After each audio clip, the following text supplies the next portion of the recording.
Overlapping হলেহে হ'ব, overlapping নহলে কি হ'ব? নহলে ভাল হ'ব কি নাই? অভাৰলেপিং হ'ব লাগে নে নালাগে?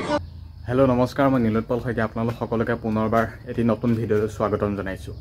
আৰু আজি এই ভিডিঅ'টো আমাৰ ঘৰৰ কাষতে বনাইছোঁ, দেখিছে বেকগ্ৰাউণ্ড বেৰ। বাৰু সেইটো কথা পাছত। এতিয়া আমাৰ ৰিজাল্ট আহি আছে, আমাৰ অসম চৰকাৰৰ 35,000 পদৰ ৰিজাল্ট আহি আছে। ছেপ্টেম্বৰ এইটো বৰ্তমান চলিত মাহতে নটিফিকেশ্যন আহিব, ৰিজাল্টৰ ডেট টাইম সকলোখিনি গম পাই যাবা এইটো চলিত মাহতে। খুব কম সময় আছে, বেছি দিন হাতত একেবাৰে সময় নাই। আৰু এপইণ্টমেণ্টৰ ডেটৰ কথাও গম পাইছা, 10 অক্টোবৰ। সেইটো কিন্তু আনঅফিচিয়েল, কিন্তু অফিচিয়েলিভাৱে এটা তথ্যই আমি গম পাইছোঁ যে অক্টোবৰ মাহতে 35,000 পদৰ এপইণ্টমেণ্ট দিব। এতিয়া ৰিজাল্টৰ ডেটটো কোনো ফিক্স নাই, এপইণ্টমেণ্টৰ ডেটটো কোনো ধৰণে এতিয়ালৈকে ফিক্স হোৱা নাই। যেতিয়ালৈকে অফিচিয়েলিভাৱে আমি সেই বগা কাগজখনত দেখা নাপাওঁ সেই তাৰিখটো বা সেই কথাখিনি, যেতিয়ালৈকে আমি ৱেবছাইটৰ জৰিয়তে নাপাওঁ বা যেতিয়ালৈকে আমি এখন নটিফিকেশ্যন নাপাওঁ, তেতিয়ালৈকে আমি অফিচিয়েল বুলি ক'ব নোৱাৰোঁ যে 10 তাৰিখে এপইণ্টমেণ্ট দিব, 9 তাৰিখে ৰিজাল্ট দিব। অফিচিয়েলিভাৱে আমি এটাই ক'ব পাৰোঁ, অক্টোবৰ মাহতে আমাৰ এপইণ্টমেণ্ট দিব 35,000 পদৰ। কাৰণ আজি কিছুদিন পূৰ্বে অফিচিয়েলিভাৱে মেনশ্যন কৰিছে, ঘোষণা কৰিছে, যি আমাৰ CMO অফিচিয়েল পেজ হয় অসম চৰকাৰৰ, তাত ঘোষণা কৰি দিছে, সকলোকে জনাই দিছে যে 35,000 পদৰ ৰিজাল্ট আহিব বা অক্টোবৰ মাহতে এপইণ্টমেণ্ট দিব। এতিয়া মেইন কথাটো হ'ল আমাৰ অভাৰলেপিং। এডিআৰিত অভাৰলেপিং নহয় বোলে, আজি কিছুদিন পূৰ্বে ক'লে এডিআৰিত অভাৰলেপিং নহয়। যোনটো পষ্টত মানে এটা ৰেংকটো বেছি থাকিব, বাকী কোৱালিফিকেশ্যনৰ পৰা আদি কৰি যিটো দৰমহা পাতিৰ পৰা আদি কৰি যিটো পষ্টত বেছি থাকিব, সেইটোতে তেওঁক চিলেকশ্যন কৰাব। এডিআৰিত অভাৰলেপিং নহয় বোলে, আজি কিছুদিনমানৰ পূৰ্বে ক'লে।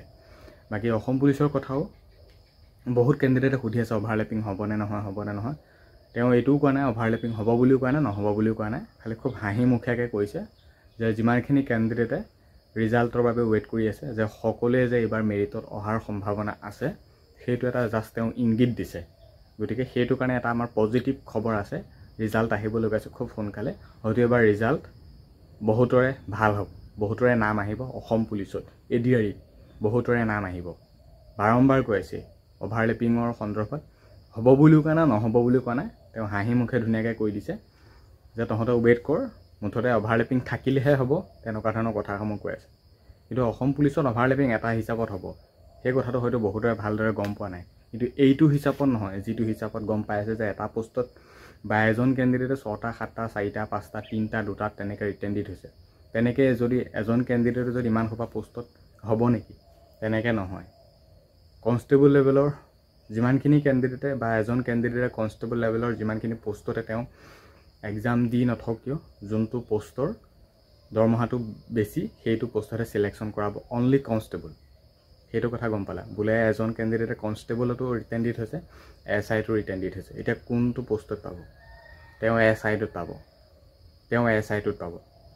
বোলে এজন কেণ্ডিডেটে ABটো আছে, UBT আছে, দুইটাতে হ'ব নেকি? নহয়, যিকোনো এটাত হ'ব, যিকোনো এটাত হ'ব। আৰু এজন কেণ্ডিডেটে বোলে, কথাখিনি বুজাই আছোঁ, এজন কেণ্ডিডেটে বোলে ABSI UBSI দুইটাতে তেওঁ কোৱালিফাই কৰি থৈছে, কোনটোত তেওঁ এতিয়া SIত নাম আহিব? যোনটোত ৰেংকটো বেছি সেইটোত নাম হয়, যোনটোত তেওঁ মাৰ্কটো বেছি পাই থৈছে, যোনটোত মানে তেওঁ মিলি আছে গোটেইখিনি কাটঅফতকৈও।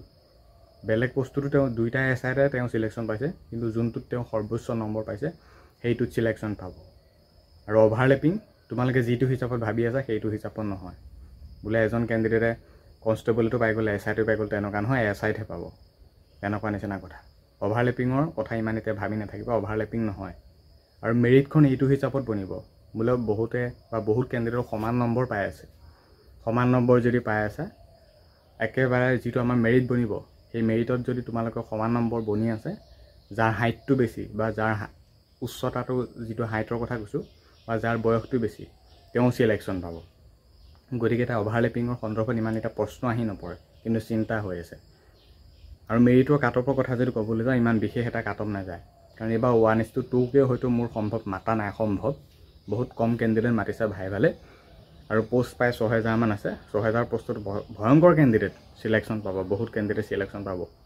কাৰণ মুখ্যমন্ত্ৰী সেই কথা ইংগিতৰ পৰাই গম পোৱা যায়, যিখিনি কথা আজিৰ তাৰিখত কৈ আছে বা কৈয়ে আছে সেই ৰিজাল্টৰ কথা, অভাৰলেপিঙৰ কথা, তেওঁ যি ধুনীয়াকৈ হাঁহি মাৰি কৈছে যে তহঁতে ৱেইট কৰি থকা হয়তো অলপমান দিন হৈছে, তহঁতে হয়তো অধৈৰ্য হৈছ, কিন্তু সেই অধৈৰ্যৰ ফল হয়তো যে মিঠা হ'ব, ইমান কষ্ট কৰি থকা সেই কষ্টৰ ফল যে মিঠা হ'ব তাৰ এটা ইংগিত দিয়ে।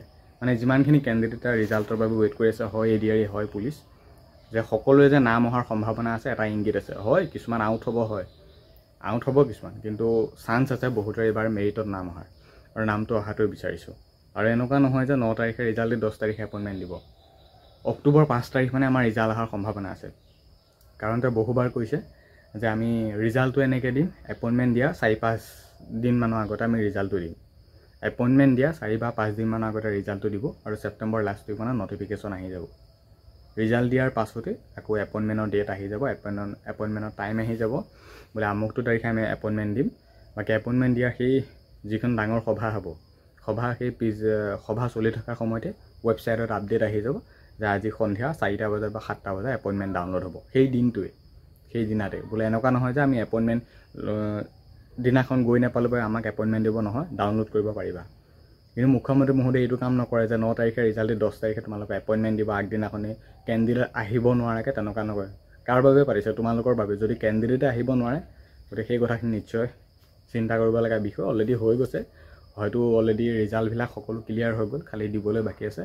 সকলোবিলাক দিব, খালি ধৈৰ্য ধৰা, ৱেইট কৰা। কিন্তু অভাৰলেপিঙৰ কথাটো ইমান চিন্তা কৰি নাথাকিবা, ইমান অভাৰলেপিং নহয়। কিন্তু বহুতৰে মেৰিটত এবাৰ নামটো অহাৰ সম্ভাৱনা আছে, আৰু বহুতে ABৰ কথা, UBৰ কথা, APRৰ কথা, কামাণ্ডৰ কথা সুধি আছে, ইমান পাইছোঁ সিমান পাইছোঁ, নাম আহিবনে নাহে, নাম আহিবনে নাহে। নামটো আহিব, নাম আহিব একদম চিয়'ৰ। খালি অকণমানত কিছুমান আউট হ'ব, সেইটো কথা ইমান চিন্তা কৰিব নালাগে। খালি নাম আহিব, বহুতৰে নাম আহিব, একদম চিন্তা কৰিবলগীয়া এটা বিষয় নহয়। আৰু কেইটামান দিন ৱেইট কৰা। সেই মাৰ্চ এপ্ৰিলতে ৰিটাৰ্ণ ভাইবা দি যিহেতু ক্লিয়াৰ কৰিলা, এতিয়া দি 4-5 মাহ ৱেইট কৰিলা, আৰু এটা মাহ অলপমান দিন ৱেইট কৰা, ৰিজাল্ট পাই যাবা। খুব ধুনীয়াকৈ ৰিজাল্ট চাব পাৰিবা। You have been selected APRO, SI, AB, UB, ADRE, সেই হিচাপত খুব ধুনীয়াকৈ একদম নিজৰ নামটো দেখা পাবা। গতিকে সেইটোৱে কামনা কৰিছোঁ। অভাৰলেপিঙৰ কথা ইমান চিন্তা কৰি নাথাকিবা। এপইণ্টমেণ্ট ল'বলৈ নাপাম, 9 তাৰিখে ৰিজাল্ট দিব, গৈ নেপাম নেকি, নিদিব নেকি, এইখিনি কথা নাভাবিবা। বহুতে পাব, বহুতৰ ৰিজাল্ট ভাল হ'ব, সেইটো একদম চিয়'ৰ। পোষ্টৰ সংখ্যাৰো আছে, আৰু আহিব লগা নিউ ভেকেঞ্চি হয়তো খুব কম ওলাব, কিন্তু আহিব সেইটোও চিয়'ৰ নৱেম্বৰ মাহতে। গতিকে আজিৰ ভিডিঅ'ত ইমানখিনিয়ে কথা আছিল। ধন্যবাদ। যদি ফৰেষ্টত মিয়া বহেতো উচ্ছেদ হ'ব, নবহিলেতো উচ্ছেদ নহয়।